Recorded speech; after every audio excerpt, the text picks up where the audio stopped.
Education point में आपका बहुत बहुत स्वागत है। दोस्तों, आज के इस वीडियो में आप सभी के लिए बहुत महत्वपूर्ण प्रश्न, जो इस समय वर्तमान में कोरोना से भी ज़्यादा महत्वपूर्ण प्रश्न हो गया है, खासकर मुख्य परीक्षा के विद्यार्थियों के लिए, वह एक तो यह है कि विनर्स एजुकेशन पॉइंट के साइंस के नोट्स कब आएंगे, और दूसरा यक्ष प्रश्न है कि अब जो ये नई कॉपी का पेज फंसा हुआ है उसमें क्या करना है।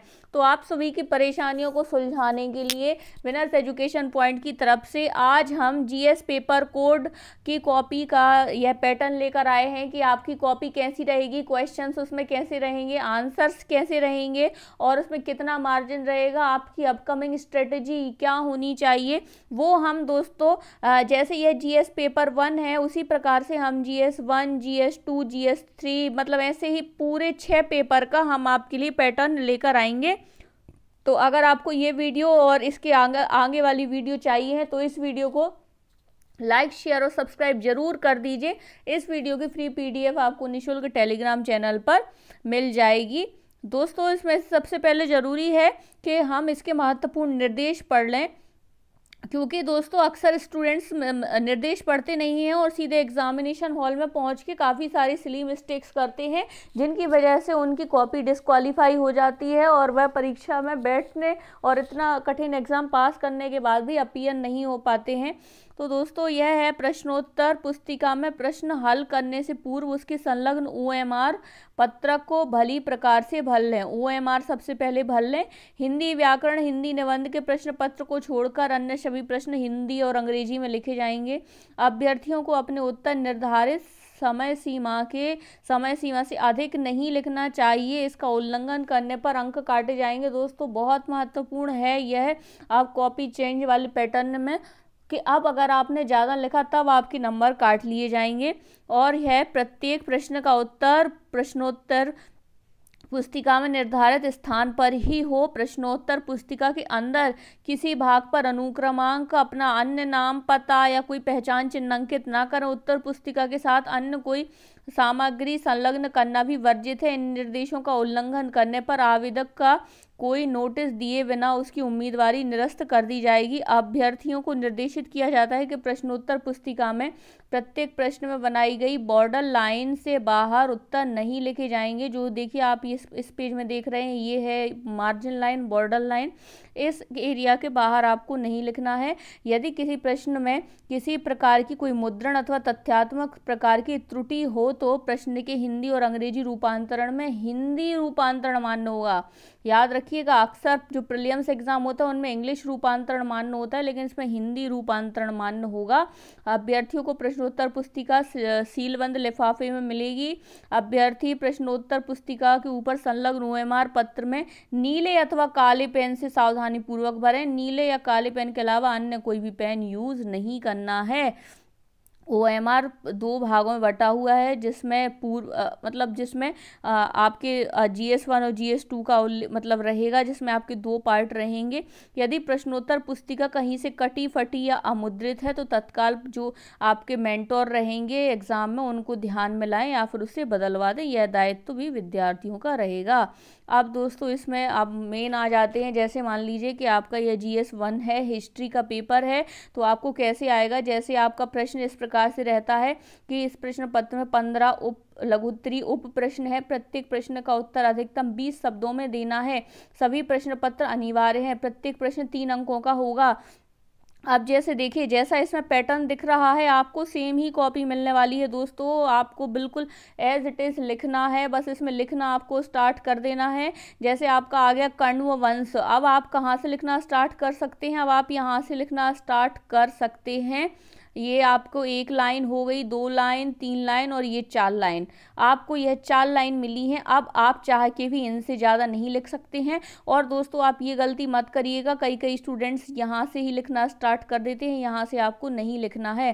फिर है जैसे दूसरा क्वेश्चन है गौतमी पुत्र सातकर्णी, तीसरा है मौखरी वंश, चौथा है रेहला राजकुमार शुक्ला। ये दोस्तों ये 2015 का पेपर है, इसी पैटर्न में रहेगा आपका। ये आपको 4 लाइनें दी हैं, आपको इन्हीं में लिखना है। और फिर इसी प्रकार से आपकी देखिए, आप देख रहे होंगे कि आपको 4-4 लाइनें मिल रही हैं। अब हम आते हैं इसमें दोस्तों 6 नंबर के प्रश्न पर कि आपको 6 नंबर के प्रश्न में कितनी जगह दी जाएगी। और देखिए दोस्तों, 6 नंबर के जो 6 नंबर के किन्हीं 10 प्रश्नों के उत्तर अधिकतम 80 शब्दों में लिखना है। अधिकतम 80 शब्दों में प्रत्येक प्रश्न 6 अंकों का होगा। तो दोस्तों, जैसे आप ये देख रहे हैं, इसमें क्या लिखा है, निम्नलिखित में से किन्हीं 10 प्रश्नों के उत्तर अधिकतम 80 शब्दों में लिखें। अब पहले जो 100 वर्ड्स थे उनकी शब्द सीमा कितनी कर दी है, 80 वर्ड्स कर दी है। अब जैसे 6 नंबर का प्रश्न है, यूरोपीय पुनर्जागरण में माइकल एंजेलो के योगदान को रेखांकित कीजिए। तो अब पहले आपकी मनचाही सुविधा रहती थी, आपके पास 32 पेजेस की कॉपी रहती थी जिसको आप अपने अकॉर्डिंग सेट कर सकते थे। सेट में आप यह कर सकते थे कि आपने कुछ क्वेश्चंस के आंसर जो आप पे अच्छे आ रहे हैं उनको ज़्यादा लिख सकते थे, जिनके कम आ रहे हैं उनको कम लिख सकते थे। लेकिन अब ऐसा नहीं है। अब आपके पास देखिए इतनी जगह है, जैसे आप अगर हम काउंट करें इसमें 1 लाइन, 2, 3, 4, 5, 6, 7, 8, 9, 10 लाइन, और कुल मिला के आपके पास यहाँ पे 12 लाइन है। 12 लाइन है और इन 12 लाइनों में आपको अपने 80 वर्ड्स लिखने हैं। अगर आप दोस्तों हर लाइन में 8 शब्द भी लिखते हैं तब भी आपके 10 लाइन में 80 वर्ड हो जाते हैं।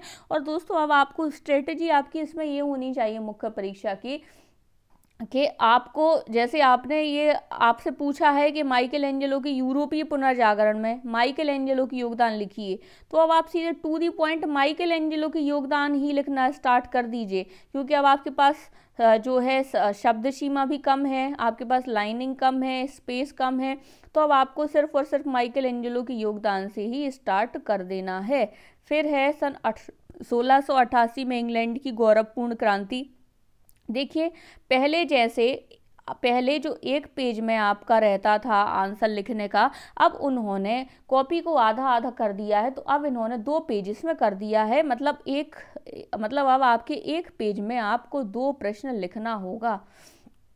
2 प्रश्न में आपको इसको करना पड़ेगा। तो अब आपको जो अपनी शब्द सीमा है उसको लगभग आधा करना है। पहले आप जितना लिखते थे उससे आपको आधा ही आंसर लिखना है। इसी प्रकार भारत में बौद्ध धर्म के उदय की पृष्ठभूमि लिखी। ये देखिए, आपके पास सिर्फ आधा ही पेज है, इसी में आपको अपना आंसर संक्षिप्त करके लिखना है।